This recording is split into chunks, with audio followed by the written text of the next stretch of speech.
ولا تحسبن الذين قتلوا في سبيل الله أمواتا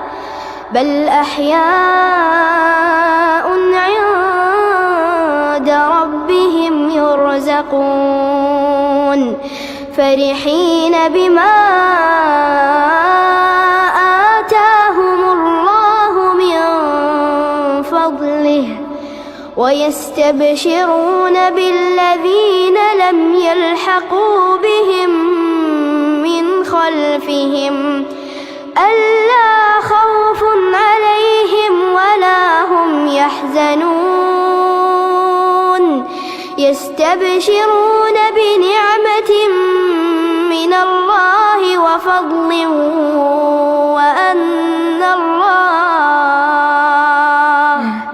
وأن